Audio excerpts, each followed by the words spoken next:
Terima kasih buat semuanya yang sudah mengunjungi dan bantu support channel Dongeng Donghua ini. Semoga selalu dilancarkan usahanya, dimurahkan rezekinya, dan dimudahkan segala urusannya. Bagi yang baru bergabung, jangan lupa bantu subscribe. Aktifkan tanda lonceng. Klik like, komen, dan share channel Mimin ke penjuru alam semesta. Oke, mari kita kancutin ceritanya. Martial Master, Dongeng Donghua. Bab 5526 Perintah Ming Yue. Dua sosok menakutkan bertabrakan dalam sekejap, dan saat berikutnya, Night Ghost Owl terbang langsung ke belakang, kemanapun ia melewatinya. Kekosongan itu langsung pecah membentuk celah ruang yang menakutkan. Apa? Burung hantu malam mengangkat kepalanya karena terkejut. Di depannya, kaisar mayat hidup dikelilingi oleh garis-garis hitam yang menakutkan. Garis-garis ini berkembang dengan aura kematian yang menakjubkan, bertahan seperti totem. Pada saat ini, aura yang keluar dari tubuh kaisar abadi tidak lebih lemah dari aura burung hantu malam gelap, dan samar-samar terintegrasi dengan 4 penjuru langit dan bumi. Kaisar Semu. Burung hantu malam menyipitkan matanya dan menatap kaisar abadi. Orang ini ternyata adalah kaisar semu yang kuat. Kaisar abadi melayang di udara, menatap burung hantu-hantu malam gelap, dan berteriak dengan marah. Burung hantu-hantu malam gelap, kamu berlarian liar di wilayah di bawah komando Permaisuri Ming Yue. Ketiga Permaisuri Ming tidak akan pernah membiarkan kamu pergi. Mundur cepat, sang ada cara untuk bertahan hidup, jika tidak. Petik 2. Membunuh. Sebelum Kaisar Abadi dapat menyelesaikan kata-katanya, burung hantu malam gelap tiba-tiba melambaikan tangannya, dan suara mendesing di belakangnya. Banyak pembunuh pembudidaya hantu yang mengenakan jubah bergegas menuju Qin Chen dan Molly. Kamu. Kaisar Abadi mengubah warnanya dan buru-buru bergegas menuju tempat Qin Chen dan Molly berada. Tapi saat ini, tertawa. Sosok burung hantu malam di depannya tiba-tiba menghilang, dan saat berikutnya, cahaya pedang yang tajam langsung muncul di depan murid Kaisar Mayat Hidup. Setelah melihat ini, Kaisar Mayat Hidup tampak ketakutan dan marah, dan sedikit keganasan melintas di matanya. Kemudian dia menghentakkan kakinya secara tiba-tiba, lengannya terentang di seluruh tubuhnya dalam sekejap, dan dengan keras cahaya pedang hitam legam menghantam lengannya dengan keras, membuatnya terbang seketika. Penuh kebencian. Kaisar Abadi tampak terkejut dan marah, dan sebuah tanda tiba-tiba muncul di tangannya. Bas, begitu token itu muncul, itu langsung terbakar. Momentum yang tak terlihat langsung memenuhi dunia dan menyebar ke kehampaan yang tak berujung. Dalam pesanan Ming Yue, ekspresi Night Ghost Owl tiba-tiba berubah, dan dia berteriak kepada sekelompok pembunuh, pertarungan cepat dan keputusan cepat. Ya. Suara dingin dan keras terdengar, dan bila tajam di tangan para pembunuh sudah menebas Qin Chen dan Molly dengan liar, pedang, cahaya. Dan bayangan yang tak terhitung jumlahnya langsung menyelimuti mereka berdua. Sialan. Qin Chen memandang Molly dengan tergesa-gesa dan berteriak dengan cemas, Molly, hentikan mereka. Oh sial. Begitu Qin Chen membuka mulutnya, Molly tahu apa yang dia rencanakan, dan wajahnya tiba-tiba menjadi sangat jelek. Saat berikutnya, dia tiba-tiba meraung, dan dengan keras, tubuhnya langsung terbakar. Bakar sumbernya.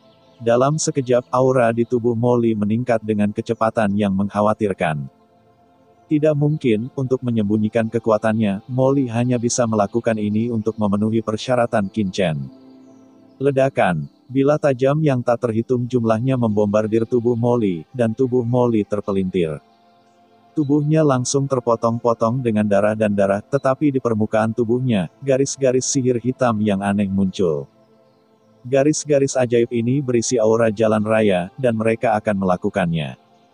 Serangan-serangan ini langsung dilawan. Dengan perlawanan Molly, Qin Chen di belakangnya hampir tidak terluka. Perisai manusia. Di bawah niat membunuh yang mengerikan ini, Molly menggunakan dirinya sebagai perisai manusia, memblokir semua serangan. Apa? Melihat adegan ini, ekspresi para pembunuh yang menyerang Molly tiba-tiba berubah. Bagaimana orang dengan aura aneh di depannya ini bisa memiliki kekuatan pertahanan yang luar biasa? Terlebih lagi, orang ini menggunakan tubuhnya sendiri untuk menahan semua serangan teman-temannya. Bagaimana bisa ada orang sebaik itu di dunia ini? Tertawa. Tepat ketika mereka terkejut, cahaya dingin tiba-tiba muncul di kehampaan dan muncul di belakang pembunuh pembudidaya hantu. Itu Qin Chen. Pada titik tertentu, bawahan kaisar abadi lainnya mengintai di belakang seorang penggarap hantu dan melancarkan serangan sengit. Rambut di tubuh pembudidaya hantu ini berdiri, dan dia terkejut sesaat. Sebagai seorang pembunuh, dia memiliki niat membunuh yang sangat tajam, tetapi dia belum bisa merasakan serangan lawan sebelumnya. Dalam panik, dia buru-buru mundur, hindari yang itu. Dao Hangwang. Engah. Namun, begitu dia mundur, cahaya dingin lainnya muncul. Cahaya dingin ini muncul saat dia mundur dan memotong lehernya. Pembunuhan ganda. Serangan pertama lawan ternyata hanya untuk menutup-nutupi, tujuannya untuk memaksanya mundur, dan serangan kedua di saat yang sama saat dia mundur adalah jurus pembunuhan yang sebenarnya. Pembudidaya hantu hanya merasakan hawa dingin datang dari lehernya. Saat berikutnya, dia melihat kepalanya terbang dari lehernya. Di lehernya, darah hantu gelap melonjak ke langit, dan rasa dingin yang tak ada habisnya langsung menyelimuti dirinya. Seluruh tubuhnya. Tanda seru. Tidak. Sebagai seorang pembunuh selama bertahun-tahun, dia merasakan keputusasaan mangsanya untuk pertama kalinya. Ledakan. Tubuh fisiknya dimusnahkan dan kesadarannya hilang sepenuhnya. Pada saat pembudidaya hantu terbunuh, pembunuh lainnya juga bereaksi, masing-masing tampak terkejut dan marah, dan langsung melancarkan serangan yang tak terhitung jumlahnya ke lokasi Qin Chen. Ledakan. Dalam sekejap, sisi kehampaan ini hancur berkeping-keping dan berubah menjadi ketiadaan. Tetapi saat Qin Chen mencapai target, sebelum para pembunuh ini dapat mengambil tindakan, dia dengan cepat mundur, nyaris menghindari serangan semua orang. Namun meski begitu, dia masih belum bisa sepenuhnya menghindari semua serangan itu, dan tubuhnya terjatuh ke belakang. Saat dia mundur, dia langsung terperangkap setelah ledakan, dalam gelombang udara yang ganas, tubuh Qin Chen terbang mundur seperti daun yang patah. Engah. Qin Chen terlempar ribuan kaki jauhnya. Setelah mendarat, bekas darah langsung mengalir dari sudut mulutnya. Rupanya dia menderita beberapa luka ringan akibat serangan sebelumnya. Tapi dia tidak menyadarinya, dia hanya menyeka darah dari sudut mulutnya dengan tenang, menatap banyak pembunuh dengan mata dingin, seperti serigala yang sendirian di gurun. Dan di saat yang sama, dia mencibir dan menghilang ke dalam. Batal lagi. Orang ini. Metode penyembunyian yang ampuh. Idenya agak rumit, tapi jangan biarkan ide itu tenggelam begitu saja. Pembunuh dari banyak guil hantu burung hantu tampak murung, mengirimkan pesan secara diam-diam, melihat sekeliling, jelas terkejut dengan tindakan Qin Chen. Di kejauhan, mata Molly hampir melebar saat melihat pemandangan ini. Oh sial! Keterampilan akting ini. Apa kekuatan para pembunuh di depan saya ini? Apa kekuatan iblis Qin? Jika dia benar-benar melepaskannya, dengan kekuatan Demon Qin, dia mungkin bisa menekan orang-orang di depannya hanya dengan beberapa klik dan menghancurkan mereka menjadi bubuk di tempat. Namun rangkaian jurus dan jurus yang dilakukan oleh Demon Qin barusan seperti awan yang mengalir dan air yang mengalir, senang sekali melihatnya, bahkan ia sengaja terluka sambil menghindarinya. Agar tidak ada yang bisa melihat petunjuk penyamarannya, itu adalah alami. Keterampilan akting ini sungguh luar biasa. Molly menyentuh hati nuraninya dan bertanya pada dirinya sendiri, jika itu dia mungkin tidak sebaik Qin Chen. Sementara dia terkejut, pikiran spiritual yang menakutkan menyapu kehampaan, para pembunuh itulah yang dengan panik mencari Qin Chen, dengan ekspresi yang sangat serius. Hal terpenting bagi seorang pembunuh adalah kemampuan untuk bersembunyi, tetapi Qin Chen bisa menghilang di bawah hidung mereka, bagaimana mereka tidak terkejut dengan metode seperti itu. Secara relatif, Molly, yang hanya mengandalkan kekuatan kasar dan tubuh fisik untuk melawan, secara alami diabaikan oleh orang-orang ini. Diabaikan bagus. Melihat orang-orang ini tidak lagi memperhatikannya, Molly merasa senang dan segera menghela nafas lega. Akting sangat melelahkan. Ada semut-semut ini di depanku. Aku khawatir aku bisa membunuh salah satu dari mereka dengan satu pukulan, tapi aku harus berpura-pura malu di depan mereka. Ini sungguh sulit. Kenapa kalian semua masih berdiri di sana? Kalian bahkan sudah lama tidak membunuh dua semut, jadi kenapa kalian tidak bertarung secepatnya? Di kejauhan, burung hantu malam gelap melihat pemandangan di sini dan sangat marah. Dia berteriak dengan marah, Kaisar mayat hidup ini telah mengaktifkan perintah Ming Yue. Saya khawatir itu telah memperingatkan orang kuat lain di dekatnya. Cepatlah. Setelah burung hantu malam gelap selesai berbicara, dia menyerang Kaisar Abadi lagi. Kaisar Abadi berteriak dengan marah, burung hantu malam gelap, karena kamu tahu perintah Ming Yue, mengapa kamu tidak segera mundur? Perintah ini diberikan oleh permaisuri Ming Yue.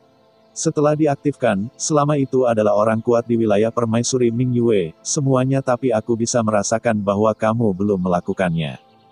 Keluar, apakah kamu ingin mati di sini? Burung hantu malam gelap Senhan berkata, jadi bagaimana jika kamu mengaktifkan perintah Ming Yue? Waktu yang singkat ini sudah cukup bagiku untuk membunuhmu. Ledakan. 9981 sinar cahaya dingin muncul di kehampaan dalam sekejap. Cahaya dingin ini seperti sambaran petir, menutupi Kaisar Abadi dari segala arah. Setiap sambaran petir berisi aura menakutkan yang cukup untuk membunuh puncak transenden. Apakah kamu benar-benar berpikir kamu bisa membunuhku? Jiwa yang terbakar. Kaisar Abadi meraung, langsung membakar jiwanya, dan aura menakutkan langsung menyapu dunia. Ledakan. Cahaya dingin di langit dan Kaisar Abadi bertabrakan seketika, membuat suara gemuruh yang mengejutkan. Di sisi lain, banyak pembunuh yang tiba-tiba berubah warna setelah mendengar teriakan keras burung hantu malam. Kemenangan cepat. Anak itu bersembunyi terlalu dalam. Karena kita tidak dapat menemukannya, kita akan membunuh teman-temannya terlebih dahulu dan memaksanya keluar. Membunuh. Para pembunuh ini tidak dapat merasakan jejak Qin Chen, jadi mereka menoleh untuk melihat Molly, dan kemudian mereka semua datang untuk membunuhnya. Hari saya. Molly, yang awalnya sangat gembira, tiba-tiba membekukan senyuman di wajahnya, merasa jijik seperti baru saja memakan lalat. Membakar jiwa. Molly mengertakkan giginya, langsung membakar asal dan jiwanya, berubah menjadi bayangan yang menjulang tinggi, menghalangi serangan semua orang. Dengan keras, serangan yang tak terhitung jumlahnya jatuh, tubuh Molly terguncang, dan seluruh tubuhnya segera terpotong oleh darah, yang sangat menyedihkan. Di dalam tubuh Molly, leluhur iblis Lohu mengangguk dan berkata, Nak Molly, kamu tampil bagus kali ini dan nyaris tidak lulus. Kamu lulus, kamu iblis berkepala besar. Molly pucat pasi, dan dia sangat marah hingga dia akan menjadi gila. Dan pada saat para pembunuh ini menyerang Molly, tertawa. Cahaya dingin melintas di kehampaan, dan dengan letusan, kepala ketiga pembunuh itu naik ke langit dalam sekejap, menodai kehampaan dengan darah di tempat. Di sana, melihat ini, banyak pembunuh mulai membunuh bayangan Qin Chen di kehampaan. Sial, kenapa belum ada yang datang? Hati Kaisar Abadi terasa dingin. Begitu perintah Ming Yue dikeluarkan, orang-orang kuat di dekatnya seharusnya sudah tiba, mengapa mereka belum muncul? Dan pada saat ini, tiba-tiba, berdengung. Dalam kehampaan yang tak berujung, sosok anggun tiba-tiba diproyeksikan ke langit yang luas. Kamu sangat berani, kamu berani berlari liar di wilayah permaisuri dan mencari kematian. Sebuah suara dingin langsung terdengar. Ya, cerita pun bersambung. Nantikan episode selanjutnya tetap di channel Dongeng Donghua ini. Terima kasih buat Anda yang sudah mengikuti alur dari channel Dongeng Donghua, dan yang sudah bantu subscribe. Semoga selalu diberi kesehatan, dilancarkan usahanya, dan dimurahkan rezekinya. Bagi yang suka dengan alur cerita Donghua yang lainnya, silahkan cek di playlist, yang tentunya pasti tidak akan kalah seru ceritanya. Dan semuanya sudah Mimin rangkum di sana. Semoga bisa terhibur dan terima kasih.